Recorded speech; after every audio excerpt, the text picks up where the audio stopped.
Hello viewers, it's your favourite balding bloke Lucas here, back in fine fetid form for another quick play video, and today I thought I'd have a blast through on Donkey Kong Land for the original Game Boy, played here using the Super Game Boy on the Super Nintendo. Now the Super Game Boy plugs directly into the Super Nintendo, meaning you can play games on your television, and this was a real game changer back in the day. I mean, like, the Game Boy was cool, the batteries lasted quite a long time, but then came that crucial point where I'd run out of batteries as a kid and I'd be like, can I have some money to buy some batteries please? You know, it wasn't like I could actually afford them myself. But then when this came out, oh my god, changed everything. I mean, no more Game Boy, you know, or not as much Game Boy anyway, because now you could play on your telly with enhanced colours and you could actually see where you were going. Most of the time I'm just joshing there, but it actually improves the consistency of the screen and just makes playable games even more playable, really. Absolutely fantastic device. So I'm going to be doing that for you today. Before I start, I just want to say, if you're new to Swaggerbond or like what you see, what on earth are you waiting for? Hit that red subscribe button now. Hit that bell notification icon also, that way you'll be instantly subscribed to Swaggerbond and you'll be notified every time I upload a brand new retro gaming video, meaning you won't miss a thing. Don't forget to drop me a like on this video if you enjoy it, really helps out the channel. Comment on this video, let me know if you played Donkey Kong Land before or any of the games in the Donkey Kong Land or Country series.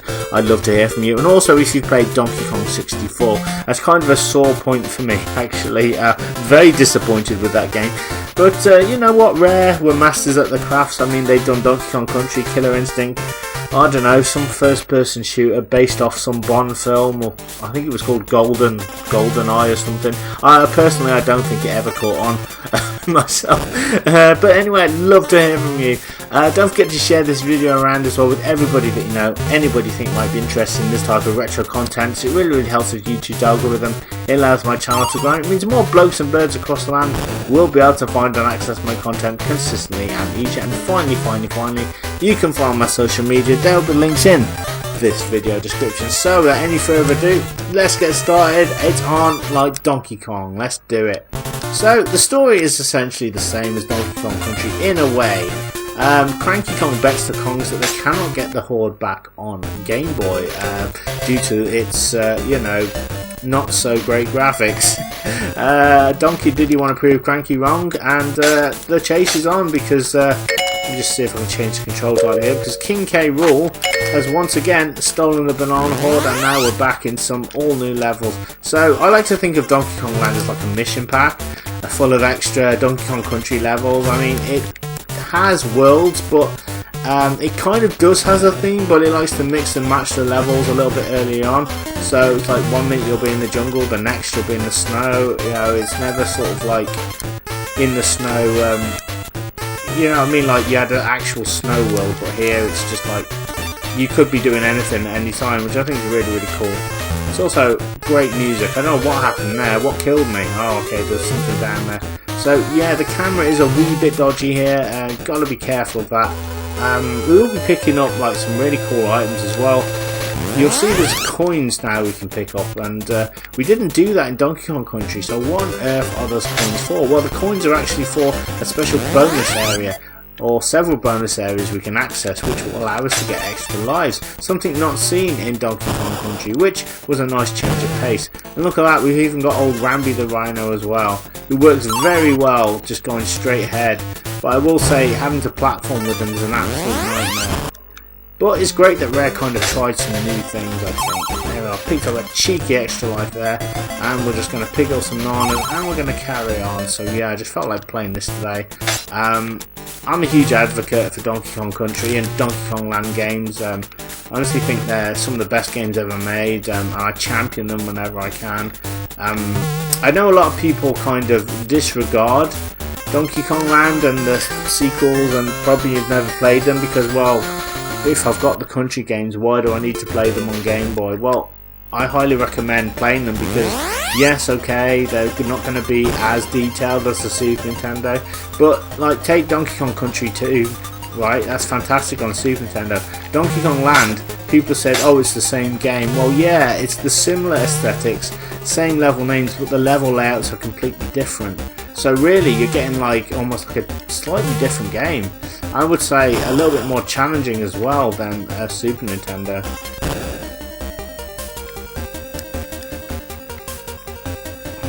So, as you can see, we're now on a snow level.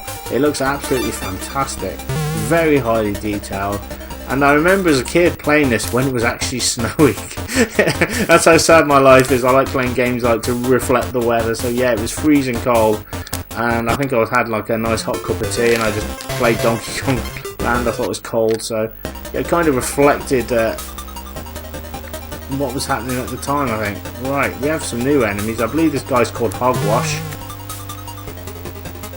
Well, anyway, we're just going to get past the enemies here, pick up some goodies, and we're going to fly forever forward. Right, there we go.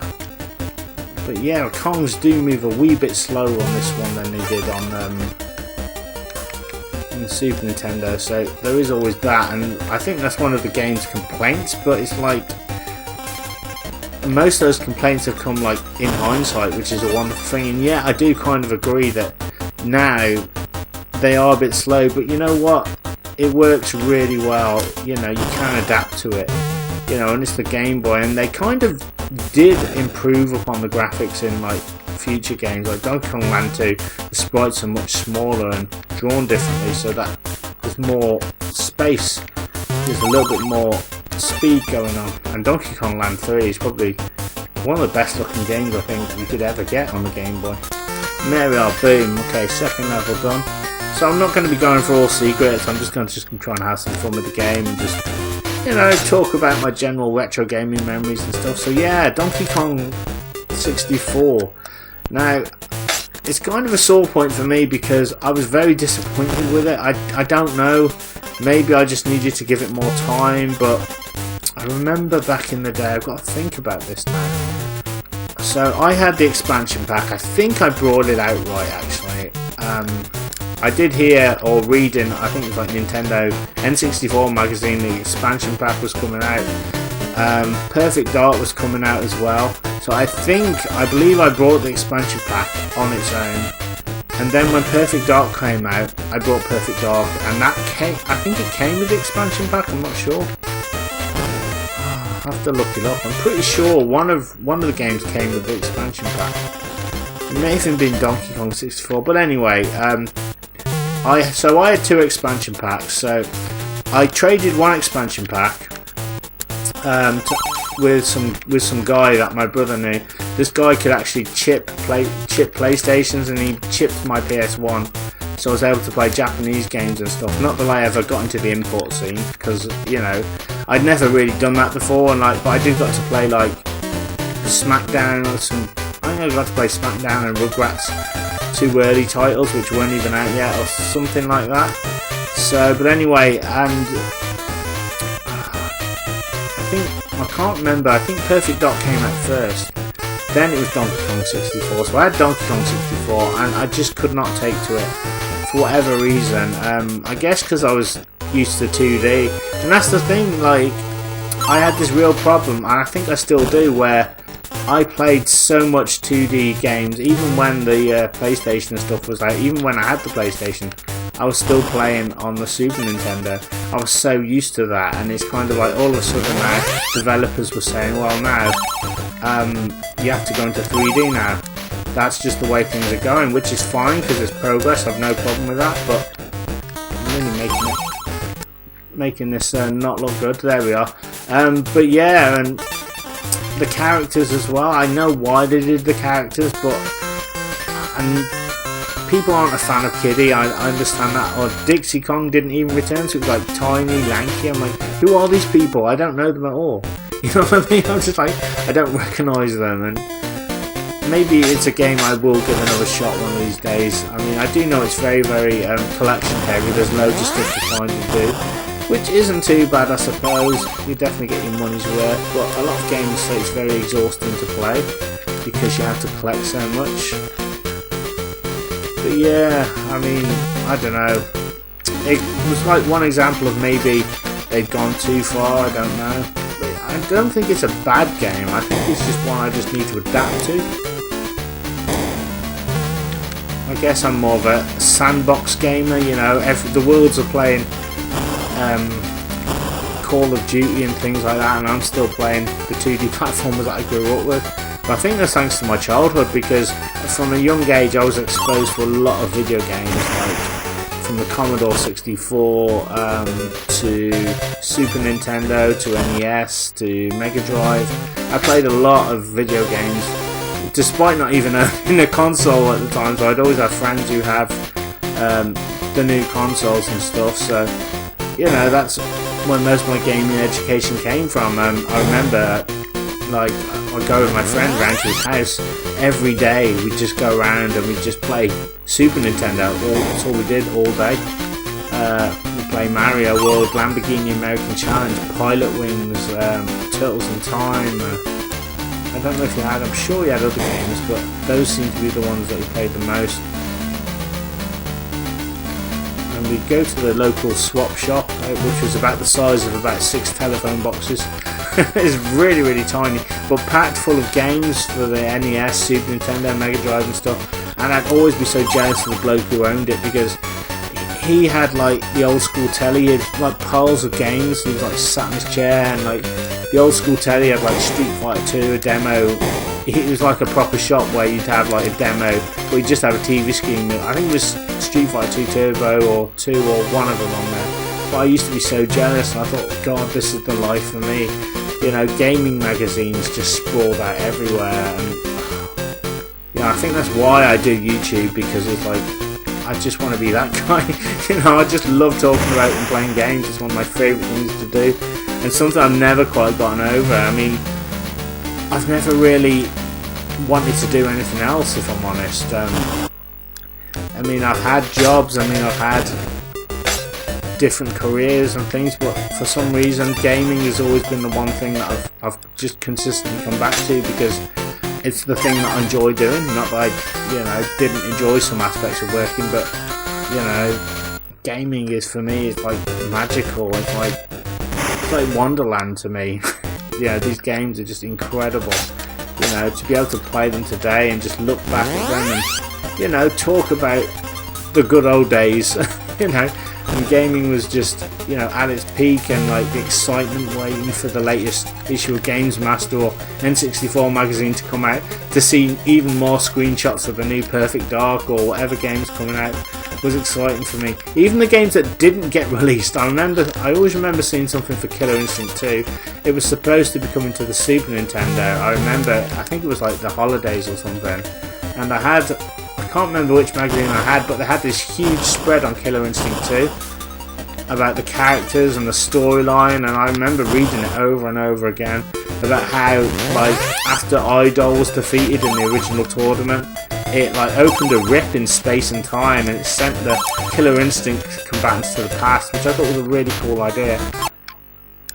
And like Saberwolf had been fitted with like a metallic claw and things like that. Just incredible, you know what I mean? Like, I don't know if you get that kind of excitement today. I mean, I guess I'm just an old duffer, and it's a new generation, and I understand that, you know, things have to change. I'm not one of these, why can't things stay the same? I mean, it's tricky sometimes. What with every time you walk into a shop and buy a pair of shoes, like I go into Shoe Zone, great trainers in Shoe Zone, to be honest, nice and comfortable. But every time I go up to this, what's your email address? What the freaking hell does it matter? I just want to buy the shoes and go. But you know what I mean? Things have changed, and I guess just got to change with them. That's just how life is. But yeah, it's like, I don't think you get the same kind of buzz and excitement of, you know, walking into a shop, buying a physical product and taking it home, showing it off to your family. You know what I mean? The smell of the box and the manual and things, it seems to have all gone. But again, it's just changed, you know. Yeah, I say I'm not trying to pick up all the secrets, but I inevitably end up doing that anyway. So yeah, just great times. You know, I always remember like taking my Gameboy with me as well, like to school and stuff, and like the teacher didn't like me at all, and I remember like I was on a really tough level of Donkey Kong Land, and my break, I think I had 5 minutes or something to go, and break time was nearly up, and the teacher was like, she's really having a go at me. She's like, turn that off now, and I said no, and I wanted to do the level out of defiance. I just wouldn't turn it off. She wouldn't grab it from me, but like I just did the level out of defiance. I think I'd already done the level, but I just thought, no, just out of defiance. I was a right rebellious little bugger, I tell you that much. You know, nothing's really changed, I think, you know. I think education as well can play a key role in, you know, how people are, you know, and I think the majority of the time I didn't get on in education. If I'm really honest, I didn't really go to school. I just found it very difficult. I guess the standard of teaching was absolutely rubbish. You know, and it's like if you couldn't do something, you'd be bollocked for it. They'd tell you off for not being able to draw a bowl of fruit or be able to cut a piece of wood, you know, I mean, like the things that you're supposed to do, but if no one's ever taught you to do it, how are you supposed to learn? It was always my argument. So yeah, I never really got on much in sort of early education. Yeah, it kind of sucks. So I actually love to learn, you know, and nowadays I can kind of, yeah, I think the world's your oyster. You know, I think the one thing about today which is really good is like Skype, and people can learn pretty much anything. You know, you can have virtual classrooms, and you know, you can learn all kinds. So yeah, for me it's like having a good teacher really helps. There we go. Oh my god, this is tough. But we've got an extra life. I don't know what I'm doing. Oh god.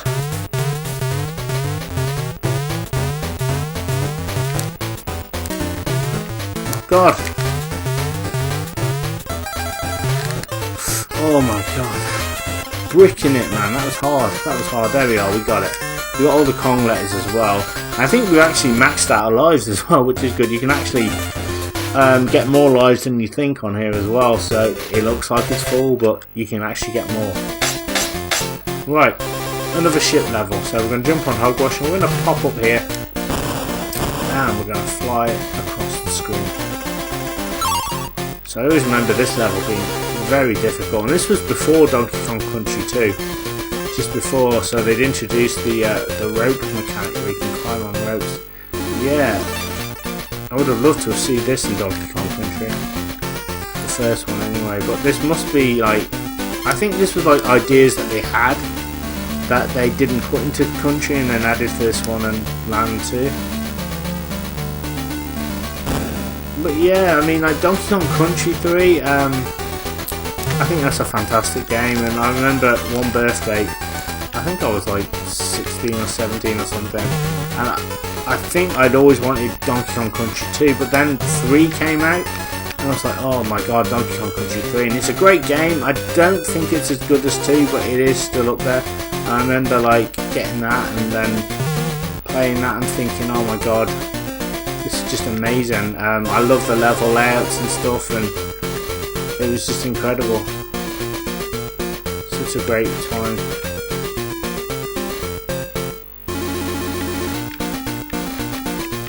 So I've got to be careful here. So this isn't like your average Donkey Kong Country level, if I'm honest. This is like pure platforming pugilism, I think would be the best word. Jump. You know, this level drove me crackers as a child. I could never do it without losing my life. We'll see how I can get on today anyway. However, there are plenty of checkpoints as well, which is good. Just keep moving, because that's what you gotta do. There we are. Oh god.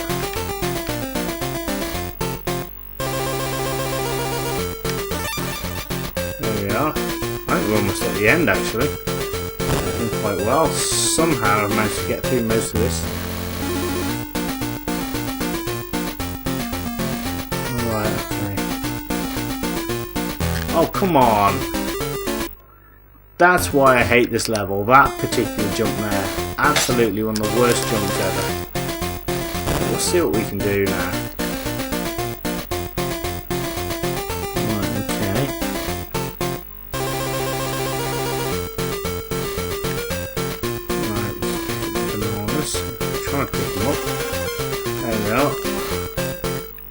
Oh god,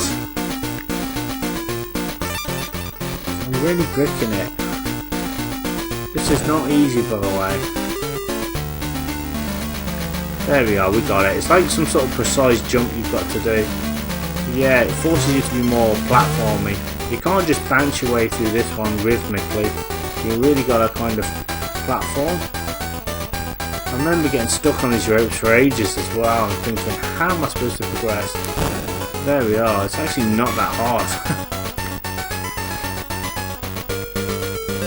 Come on, don't do this to me.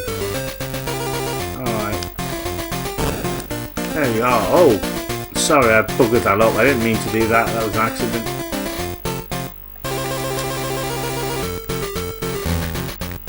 Oh, this is ridiculous. Let me through. Oh.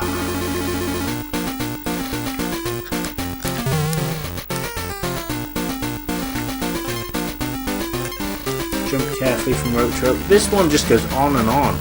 The bloody Ariston, it doesn't stop. Oh my god, come on. I was so close to the end there.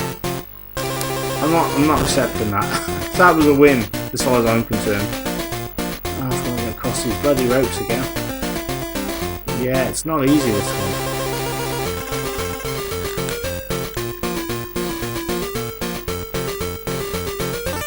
Right, we'll just get the K at the end.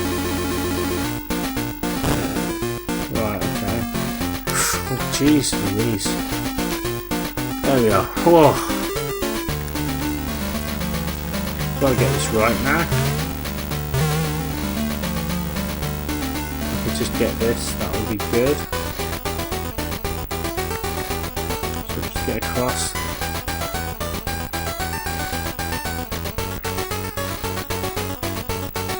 There we go. Gently does it. Oh my god.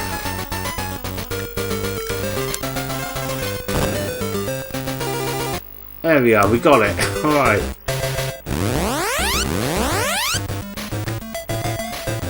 A few cheeky tokens. Oh yeah. It doesn't really help me because it just sends me back here. You thought it would put me a little bit forward, but now, like, you've got to do this whether you like it or not, unfortunately. I really hate this. It's not easy to do, it's really annoying.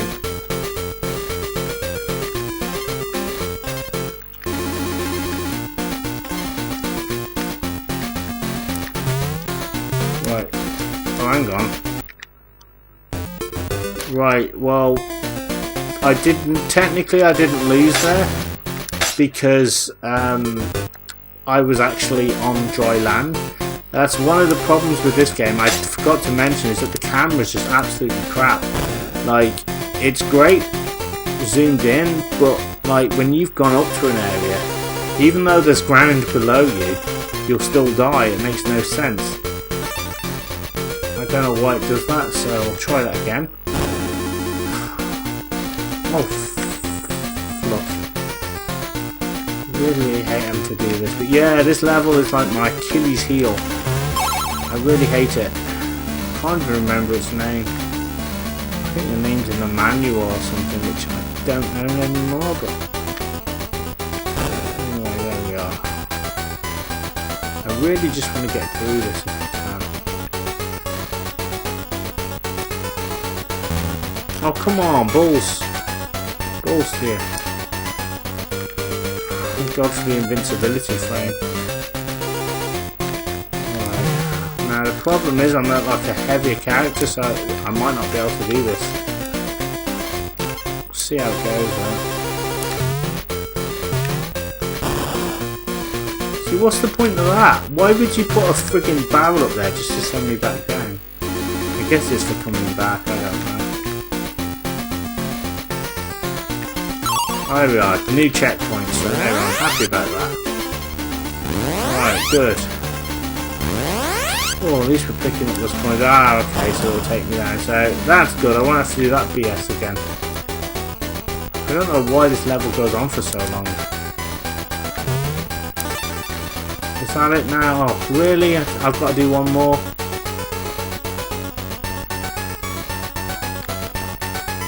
It's got to be it now, come on. Oh my god. Well, that wasn't easy, guys.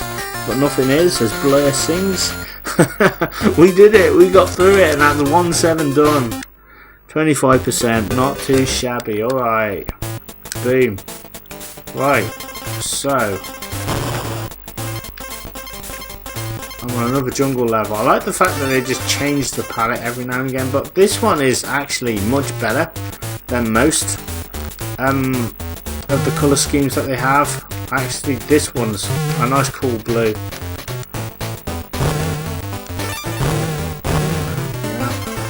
Take out the enemies there. Right. Okay, bananas.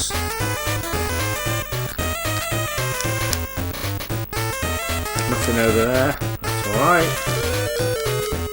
But yeah, the music's just funky, you know what I mean? It's great. It's great use of the 8-bit chip tunage. Just grab bananas. Oh, hello. Just pop down there at the end. Beautiful. Oh! Okay. Oh! Took a dumb hit there, but we made it to a checkpoint. We should just be fine. Just, oh, secret barrel there, so we'll jump in the barrel. For God's sake.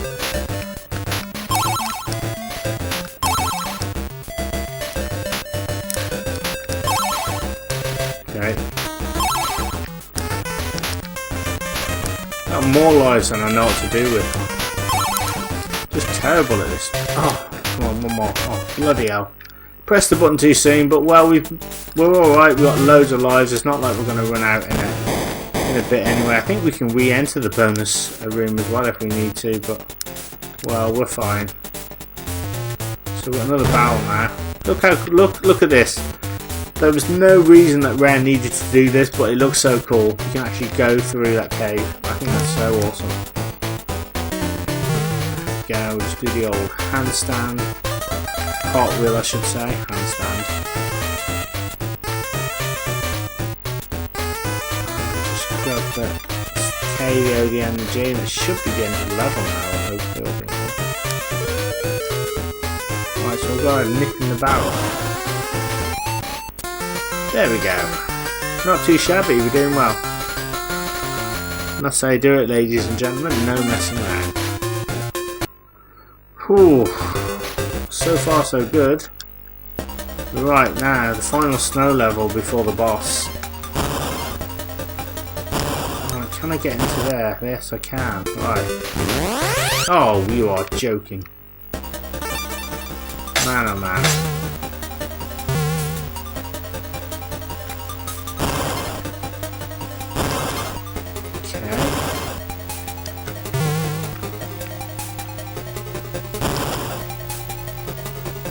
And the fact that they tried to incorporate like a snow barrel level on the Game Boy is impressive. Oh, Nadgers. I mean, you still need like the same degree of precision that you'd have like if you were playing the Super Nintendo version.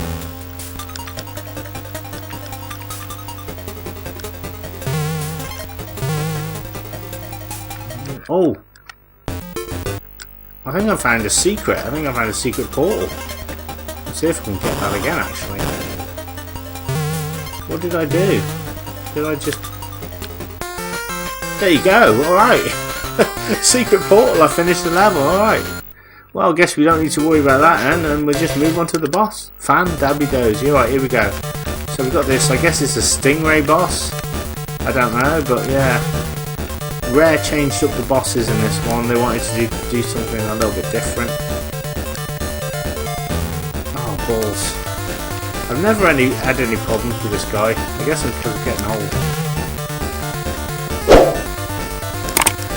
Oh, come on. Oh. I shouldn't have been able to do that. The hit detection's slightly dodgy.